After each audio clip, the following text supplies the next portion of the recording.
Today was the first full squad workout for the Kansas City Royals, and we have plenty of big takeaways from it, and we'll tell you about them on this edition of Locked On Royals. You are Locked On Royals, your daily Kansas City Royals podcast, part of the Locked On Podcast Network, your team every day.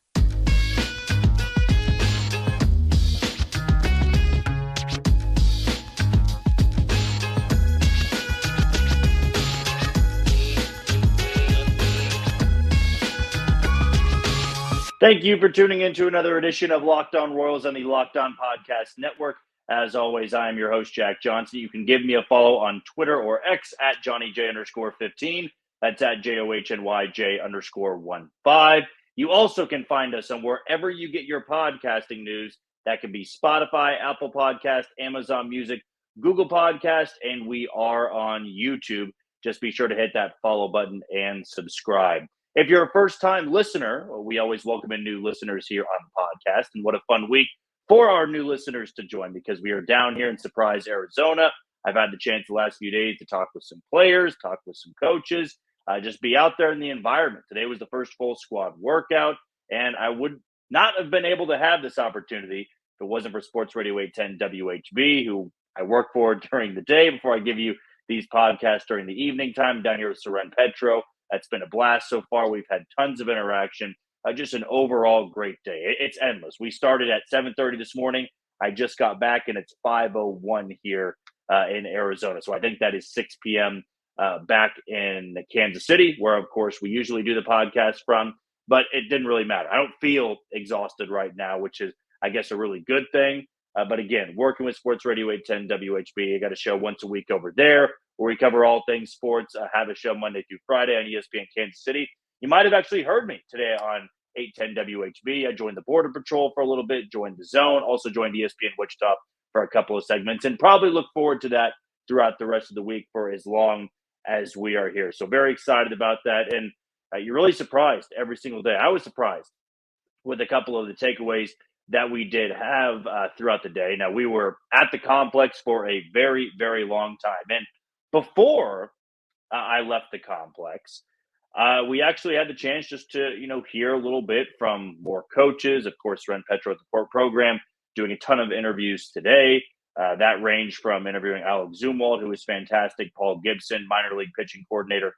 And then we also had, Vinny Pasquantino on, Jordan Lyles. We got plenty more coming up tomorrow, so be sure to keep that locked in on Sports Radio 810 WHB. But, of course, as we're leaving the complex, I decided to send out a little bit of a cryptic tweet about what we might have heard from a source down there. And I guess it's not really a source at that point because it was already broadcasted over the airwaves on the program with Soren Petro. But Paul Gibson, minor league pitching coordinator, had a little bit of an update on Asa Lacy. Now, I know there's going to be jokes and there's going to be a lot of stuff thrown my way that, maybe at the end of the day, it wasn't as positive as I should have let it on to be.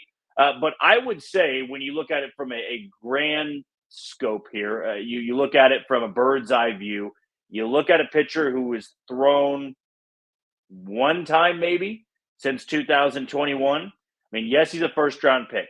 Yes, you can be excited about it. But the positive news was not to come out here and say, listen, Asa Lacy's out here. He's pumping 101. It's the best he's ever looked. But I think we kind of had a teaser a little bit of Asa Lacy posting on Instagram, giving a little bit of the insight of, hey, I'm working back. I'm working back to build my arm up, making sure I've got no injury concern before I show up in Surprise on the minor league side of things and work my way through the level. I mean, at this point, it's still a long shot to get to the big league level, but we all know how this offseason went. And I was asked plenty of times, where is Asa Lacy? What's going on with Asa Lacy? I did not have an answer. I did not know where he was. I didn't know if he was working out. I didn't know if he planned to report to camp. But what we had heard from Paul Gibson, you would have heard this on the program with Soren Petro, is that they are very pleased with what they've seen. And they feel like they've identified some of the things that were holding him back. Take that for what you will. I am not here to, preach the name of now Asa Lacy's going to be the first-round pick we all expect him to be. It's not what I'm getting at here. But for somebody that we didn't hear from last year, Not at all. I don't remember anything coming out of surprise last year. Uh, he is here, he is healthy, and he is going to be throwing. So if you want to take that joke and run with it of, oh, he's alive, we actually know that he is still in the organization, I don't blame you for taking that joke and running with it. But what I was more intrigued by, what I was more excited by, was that they feel like they've identified the things that were causing injuries. They've smoothed it out a little bit, and we all know the talent's there. We know that it is something you can take into account and go, it's a first-round pick for a reason. And a first-round pick that was very much high on everybody's draft board. This was not some reach by Kansas City. Asa Lacy was the best left-handed pitcher in the draft. And in fact, this I will not disclose. This I will not reveal the name of who the source was, but I had the chance to talk with some people around the complex today, had this one conversation from a guy, and he said, I knew a coach that was coaching at a Texas college down there, not, I don't think one of the big ones, but they played Texas A&M. And he went and said along the lines of, it's the best college pitcher I've ever seen. Bar none. Best college pitcher I've ever seen. So dominant. That was Asa Lacy. Okay, so that started to make me go on this trek of, what else can we figure out? What else can we find?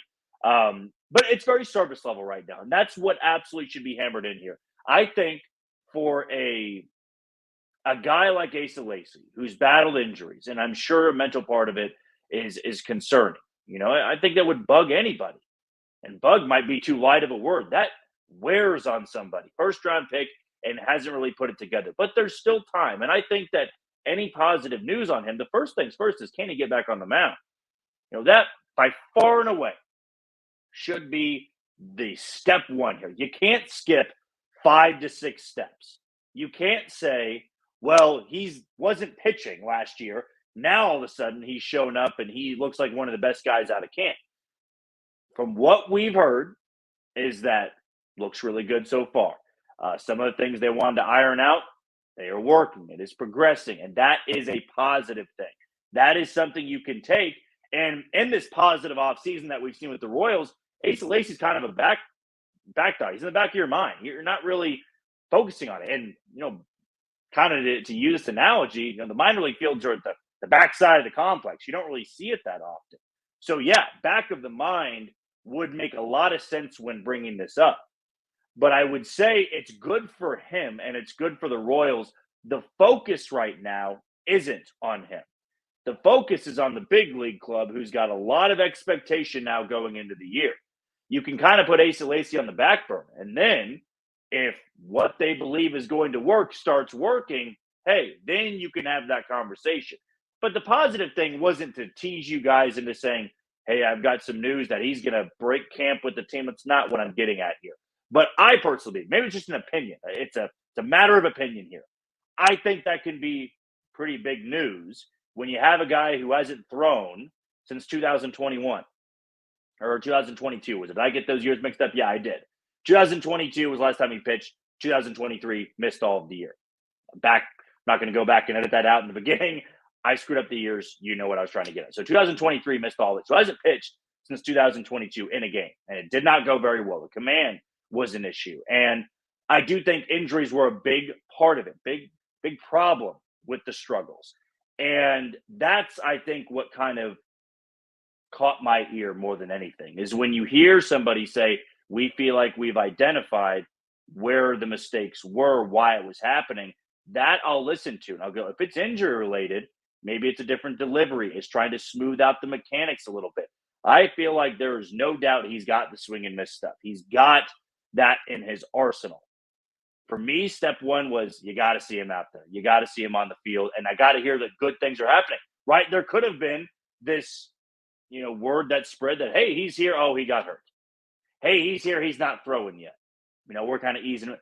From what we've seen, he already teased that on Instagram. Asa Lacy was kind of giving a sneak peek to what he was working on and looked like he was feeling pretty good.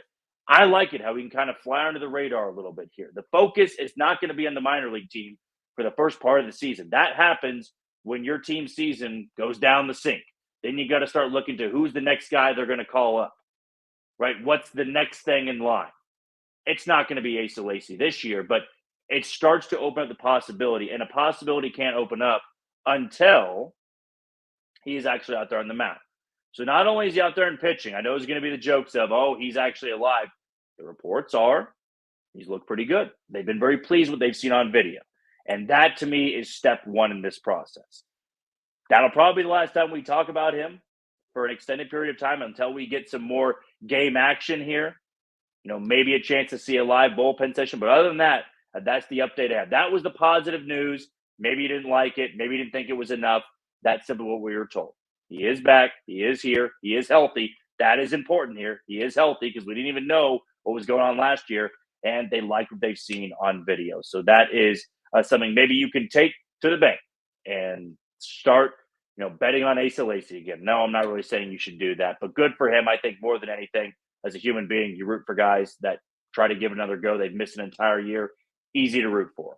Okay, we can make all the jokes that we want, but at the end of the day, this is somebody that's trying to get back there, trying to get back to the level that the Royals envisioned him to be when they took him out of Texas A&M 4 years ago.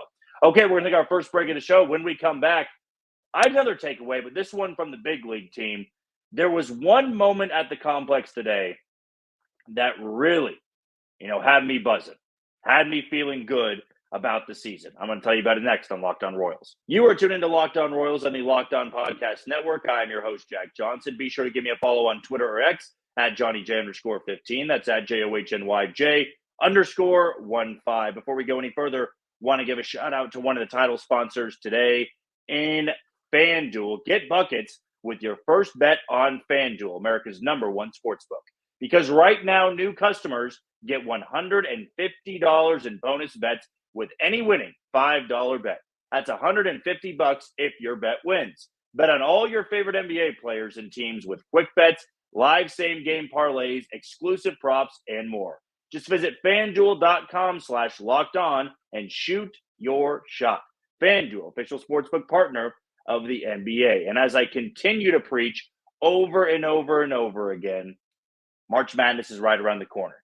Be sure that you are familiarizing yourself with the app, familiarizing yourself with what your wheelhouse is, what you're cashing in a lot of bets on before you start placing the big money. I can give you my thoughts, my opinions. NFL was my wheelhouse, NFL prop bets. But if basketball is your wheelhouse, then go forward with it. Just make sure you're doing so over on FanDuel because we have a great deal for you. All right, so it was the first full squad workout today. And that meant we got to see a lot of the position players in action. We got to see a lot of live BP. We got to hear the crack of the bat. We got to see a bunch of fans out there. It was a very exciting time. And that really felt like today the beginning of baseball. Pitchers and catchers reporting is one thing, but it's just pitchers and catchers. A lot of playing catch back and forth. That's basically what it is. When you get to the full squad workout, there's 4 fields that are in action. There are 4 fields that have tons of activity, and they're rotating. You're seeing a lot of infield drills. Jose Aguiso was working with guys. Then you've got the VP. Keone Duren was throwing to the majority of the guys. And then you have Paul Hoover on one field, and you've got Matt Quatrero hitting fungo balls out there. And to me, that was what got my blood going. That was what got my blood pumping. It was exciting to see all the sounds. There were tons of people out there, lots and lots of fans. And I've been out there before when there was plenty of open spots on the fence, and the bleachers didn't matter. It's just because the team didn't have a lot of expectation. This year, it feels a little bit different. But I was trying to bounce back and forth between watching live bullpen sessions. Got a chance to see Cole Reagans and Brady Singer today. Saw some infield work. Some of the minor league guys. Devin Mann was out there. Tyler Tolberg. Some of the guys that I didn't even recognize. There's a lot of guys at camp, numbers I don't recognize, or they've changed their number. So I was trying my best to place myself in spots where I could figure out who was who. And then I saw that the major league team had separated into groups.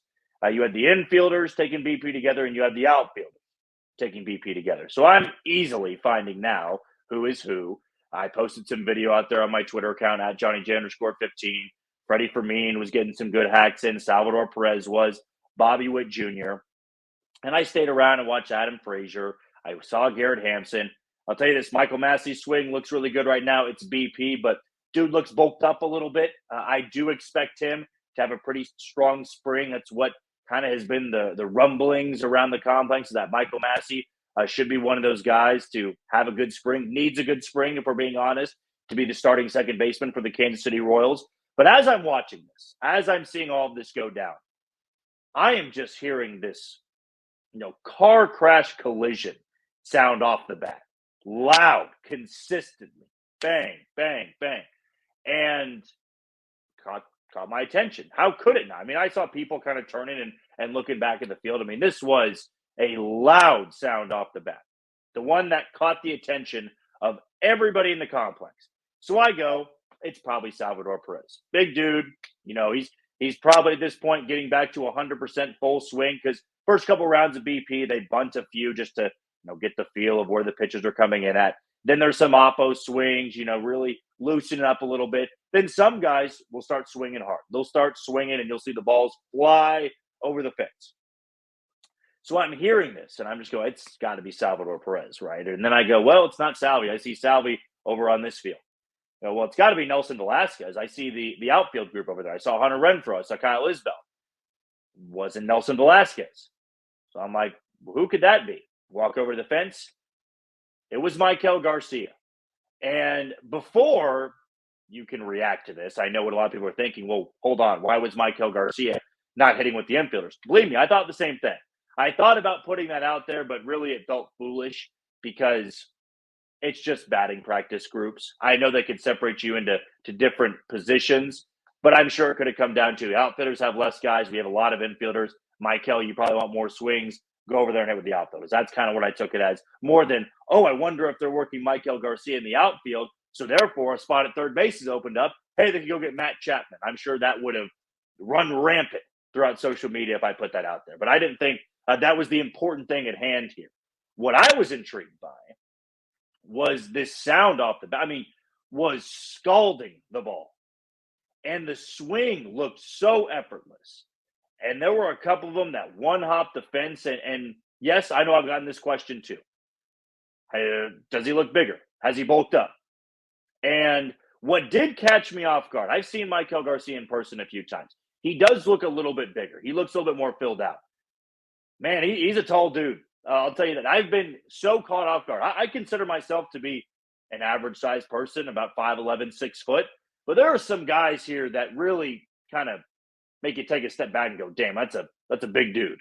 And Maikel Garcia was somebody I didn't think would be one of those guys. He's a pretty tall fella. He's not as filled out as a Hunter Renfroe, but he stands probably 6'1", 6'2", and that's where the long arms come into play. I had the chance to sit, right next to Alex Zumwalt as he was interviewing with Seren Petra on the program, and he talked about having a long path through the zone. And having those long arms is going to be able to help. And he really isn't concerned about the launch angle. He hits the ball incredibly hard, and that is very apparent. We knew that last year with Maikel. But it's almost the way it flies off the bat. It explodes off the bat, and it's the effortless, smooth stroke. And that's what I look for. Being a baseball guy myself, I look at some of these swings, and you'll see guys that just pop the ball right off the bat. But it's a violent swing. It is an absolute torque. It is putting everything behind it to get that type of power. I remember, and this is maybe not the best example, but I was down there in 2019. Jorge Soler's out there taking BP and mercy. I mean, the type of power he has, but it is a violent swing. He's got the strength, the power, and the violent swing that makes the ball go 500 feet. And that was impressive to me, but I knew Soler had that type of power. I knew how much he had behind the swing. Maikel Garcia is a guy that if you just look at him, you don't think big power, hits the ball incredibly hard. You look at the guy who was next to him in the batting cage, Nelson Velasquez, or behind the batting net, I should say. Nelson Velasquez is a big dude. 6 foot, 6'1", solid 220, 230, filled out. When he swings, you go, yeah, that makes sense. Hit the ball far. But it's that effortless swing. Bobby Witt Jr. has it too. And where it just flies off the bat. And it's just this effortless, repeatable swing. And I knew that Maikel Garcia coming over from the Venezuelan Winter League was going to be a lot more in shape, I would say, game shape, I should say. He was somebody that I thought would be able to make that transition pretty easy. There wasn't going to be the rust that he had to shake off or anything. Not that there's players out there that aren't ready or way too rusty or haven't been working out, but he was somebody that played baseball all winter long. He got a lot of reps in. So he should be one of those guys that has no time or no trouble adapting to the turnaround here in Surprise, Arizona. But wow, that was my takeaway today. That was my main takeaway, was that sound was one I had not heard in the first 2 days. There have been two sounds I have heard that caught my attention. The one was Maikel Garcia. The other was a guy that we're going to talk about next. And he's not close to the big league level yet, but I feel like the Royals believe he's got a bright future in Kansas City. We're going to dive into that next on Locked On Royals. You are tuned into Locked On Royals on the Locked On Podcast Network. I'm your host, Jack Johnson. Be sure to give me a follow on Twitter or X at JohnnyJ_15. That's at JOHNYJ_15. Before we go any further, I want to give two shout-outs today. One to Locked On Sports Today. It's here for you 24/7, covering the top sports stories of the day with the local experts of Locked On, plus our national shows covering every league. Find Locked On Sports Today now, available on Free Fire TV Channels app. Also, want to give a shout-out to our other title sponsor in eBay Motors. Passion, drive, and patience. It's what brings home the winning trophy and is also what keeps your ride or die alive. eBay Motors has everything you need to maintain your vehicle and level it up to peak performance. From superchargers, roof racks, exhaust kits, LED headlights, and more, whether you're into speed, power, or style, eBay Motors has got you covered. With over 122 million parts for your number one ride or die, you'll always find exactly what you're looking for. And with eBay Guaranteed Fit, your part is guaranteed to fit your ride every time or your money back. Because with eBay Motors, you're burning rubber, not cash. With all the parts you need, the prices you want, it's easy to turn your car into the MVP and bring home that win.